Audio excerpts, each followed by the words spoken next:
नमस्कार. ज्योतिषशास्त्रावर प्रेम करणाऱ्या व त्याविषयी अधिक माहिती जाणून घेणाऱ्या सर्वांचं मी ज्योतिषाचार्य डॉक्टर ज्योती जोशी मनापासून स्वागत करते.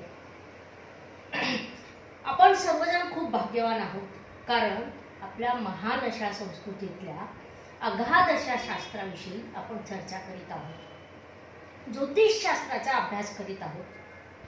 मुख्य म्हणजे यातून जे ज्ञान आपण मिळवणार आहोत त्याचा उपयोग स्वतःसह समाजालाही होणार आहे, याचा आम्हाला मनस्वी आनंद आहे.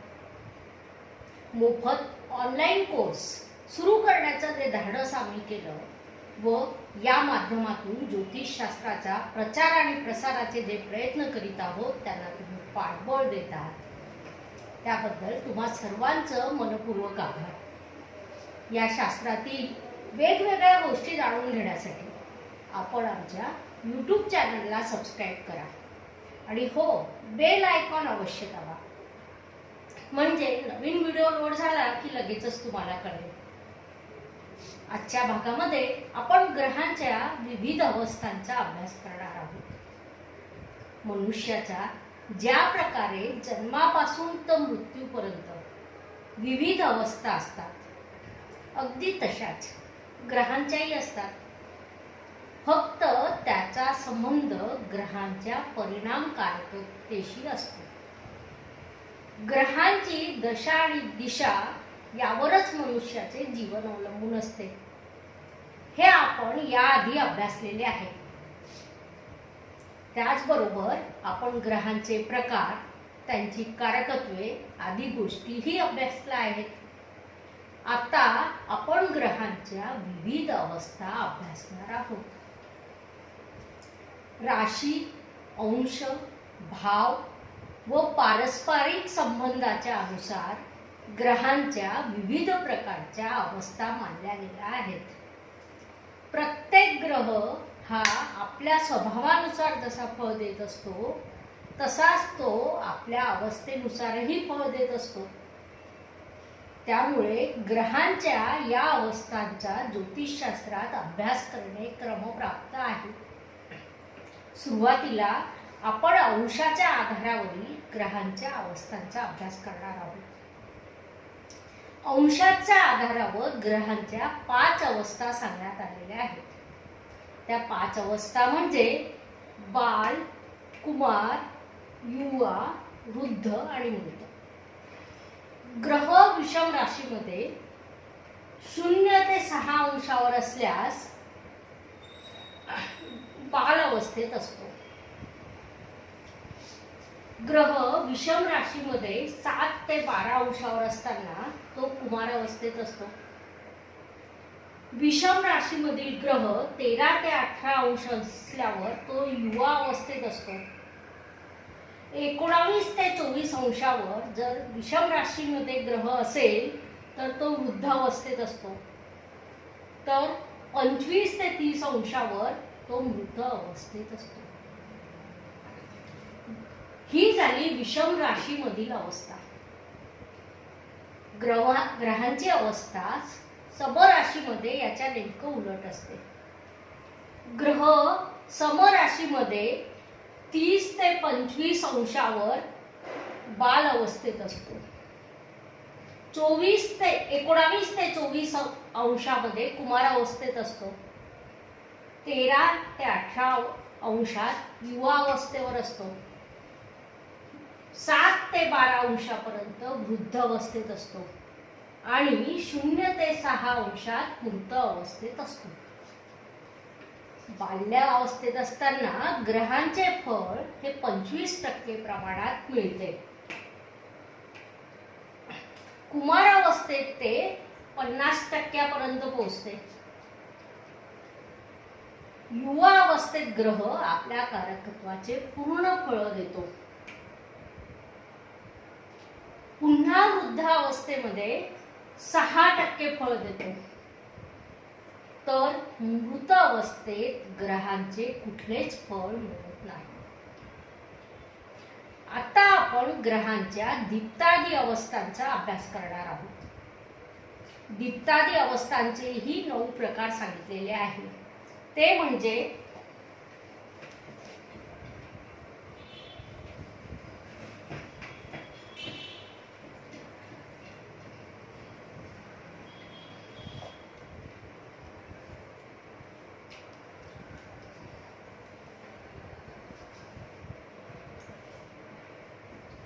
दीप्त, स्वस्थ, उदित,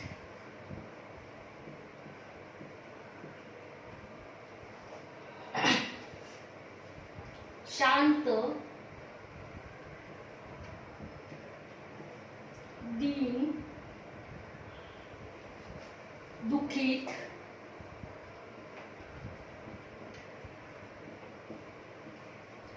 विकल, खल आणि क्रोधी.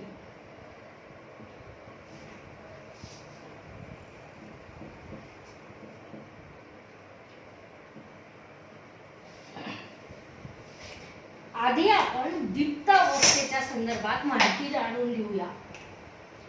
कोणताही ग्रह जेव्हा कुंडलीमध्ये उच्च होऊन आपल्या उच्च अंशावर स्थित होतो अशा वेळी त्या ग्रहाची दीप्त अवस्था असते. या अवस्थेत तो ग्रह आपल्या कारकत्वानुसार संपूर्ण फळ देण्यासाठी सक्षम असतो. दीप्त अवस्थेत स्थित ग्रहाची दशा आल्यावर त्यापासून अपार सुख समृद्धी प्राप्त होत असते. ग्रहांची पुढची अवस्था म्हणजे स्वस्थ अवस्था होय. कोणताही ग्रह जेव्हा स्वराशीत असतो तेव्हा तो स्वस्थ अवस्थेत असतो. या अवस्थेतही तो उत्तम फळ देत असतो. ग्रहांच्या या अवस्थेत व्यक्तीला सामाजिक प्रतिष्ठा प्राप्त होते. प्रत्येक क्षेत्रात त्याला यश मिळू शकतं. नावलौकिकात वृद्धी होते. तो व्यक्ती शत्रूवर सहज विजय प्राप्त करू शकतो. म्हणून या अवस्थेला विशेष महत्त्व आहे. ग्रहाची पुढील अवस्था म्हणजे मुदित अवस्था किंवा ज्याला आपण आनंदी अवस्था म्हणू शकतो. कुंडलीमध्ये कोणताही ग्रह जेव्हा आपल्या मित्र राशीत स्थित असतो तेव्हा त्याची मुदित अवस्था असते.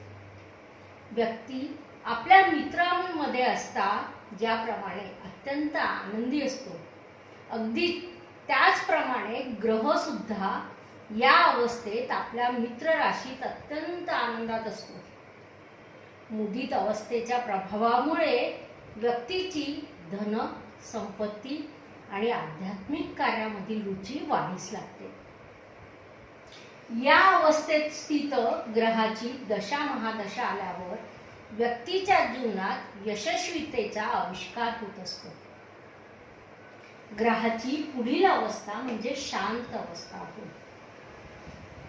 कोणताही ग्रह कुंडलीत शुभ राशीमध्ये असेल तर ती त्या ग्रहाची शांत अवस्था असते. ग्रह शांत असल्याने जातकही शांत व धैर्यशील या काळात झालेला आढळून येतो. या काळात जातकाला शास्त्राचं ज्ञान व दान धर्म करण्याची प्रेरणा मिळते. त्याच्या मित्रपरिवारात वाढ झालेली असते. आध्यात्मिक प्रगती होऊन योग, ध्यानधारणा या गोष्टीतही त्याची रुची वाढलेली असते. ग्रहाची पुढील अवस्था म्हणजे दीन अवस्था होय. कोणताही ग्रह जेव्हा कुंडलीमध्ये मृत होण्याच्या पहिल्या अवस्थेत असेल तेव्हा ती त्या ग्रहाची दीन अवस्था होय. या अवस्थेत ग्रह बलवान नसतो, त्यामुळे पूर्ण फळ देण्यासाठी तो सक्षम नसतो. मात्र तो पूर्णपणे निर्बली झालेला नसल्यामुळे या अवस्थेत ग्रहांची दशा आल्यावर जातकाला आयुष्यात संकटाचा सामना करावा लागतो. ग्रहाची पुढील अवस्था म्हणजे दुःखित अवस्था होय. कुंडलीमध्ये जेव्हा एखादा ग्रह शत्रू ग्रहाच्या क्षेत्रात असतो आणि शत्रू ग्रहांच्या राशीत बसलेला असतो तेव्हा ती त्या ग्रहाची दुःखित अवस्था होय. जसे एखाद्या व्यक्तीला शत्रूच्या घरात जावे लागले व तिथे त्याचा अपमान झाला किंवा काही कष्ट अनुभवास आले, अगदी त्याचप्रमाणे ग्रहांची अवस्था होत असते. ग्रहाच्या या अवस्थेमुळे जातकाला अनेक संकटांना सामना करावा लागतो. फारच अनिष्ट परिस्थितीत तो या काळात सामोरे जात असतो. ग्रहांची पुढील अवस्था म्हणजे विकल अवस्था होय. कुंडलीमध्ये कोणत्याही घरामध्ये एखादा ग्रह जेव्हा अशुभ ग्रहांसोबत बसलेला असतो तेव्हा ती त्या ग्रहाची विकल अवस्था होय. संगत गुणाविषयी वयाने ज्येष्ठ लोक आपल्याला नेहमीच सांगत असतात, कारण व्यक्ती हा संगतीत घडतो. जशी संगत असेल तसे त्याचे व्यक्तिमत्व तयार होते. अगदी तसेच शुभ ग्रहांचे अशुभ ग्रहांसोबत आल्याने होत असते. या अवस्थेत ग्रह आपल्या कार्यकत्वानुसार परिणाम देत नाहीत, तर ज्या अशुभ ग्रहांसोबत ते असतात त्यानुसार ते फळ देतात. ग्रहांची पुढील अवस्था म्हणजे खल अवस्था होय.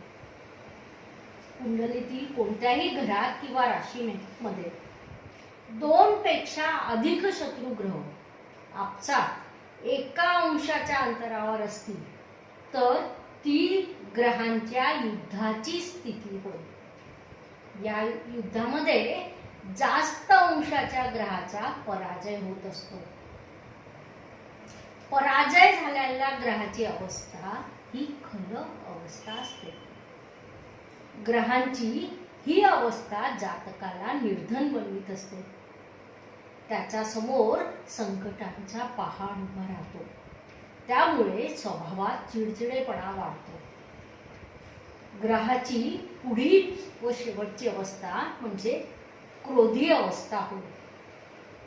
कुंडलीमध्ये जेव्हा ग्रह सूर्याच्या जवळ येतात त्यांचा अस्त होत असतो, त्या काळात त्यांचा प्रभाव नाहीसा झालेला असतो. ग्रहाची ही अवस्था म्हणजे क्रोधी अवस्था होय. या अवस्थेत ग्रह अशुभ फळ देत असतो. जातकाने ग्रहांच्या या अवस्थेत व्यसनांपासून लांब राहिले पाहिजे. जर लग्नस्थानातच ग्रहाचा अस्त होत असेल तर त्याचा परिणाम जातकाच्या आरोग्यावर होत असतो. या काळात जातकाला बदनामीही सहन करावी लागते. म्हणून जातकाने ग्रहाच्या या अवस्था काळामध्ये अत्यंत सावध राहायला पाहिजे. अशा प्रकारे आपण ग्रहांच्या विविध अवस्थांचा सविस्तरपणे अभ्यास केला. मला वाटतं आजच्या दिवसासाठी एवढं पुरेसं आहे. त्यामुळे आज आपण इथेच थांबूया. पुढच्या भागात आपण ग्रहांचा सविस्तरपणे अभ्यास करणार आहोत. आपल्याला हे सर्व समजत असेल आणि अधिक शिकण्यासाठी आपला उत्साहही वाढला असेल याची मला खात्री आहे. मात्र त्याबरोबर हेही सत्य आहे की ही सर्व शास्त्रीय माहिती असल्यामुळे एकदा ऐकून समजण्याची शक्यता कमी. म्हणून व्हिडिओ पुन्हा पुन्हा बघा. ही सर्व माहिती आम्ही वैदिक आणि सायंटिफिक ज्योतिष संशोधन केंद्राच्या फेसबुक पेजवरती लोड केलेली आहे. तिचा लाभ घ्या. त्यावरून नोटबुकमध्ये नोंदी तयार करा. तुमच्या समस्या असतील, शंका असतील त्या तुम्ही मला ऑनलाईनच विचारा. म्हणजे एकाच वेळी अनेक जणांना ती समस्या आणि तिचं निरसन समजू शकेल. पुढच्या व्हिडिओची वाट पहा. तोपर्यंत या व्हिडिओमध्ये सांगितलेल्या गोष्टीचा अभ्यास पूर्ण करण्याचा प्रयत्न करा. शुभम भवतु. धन्यवाद.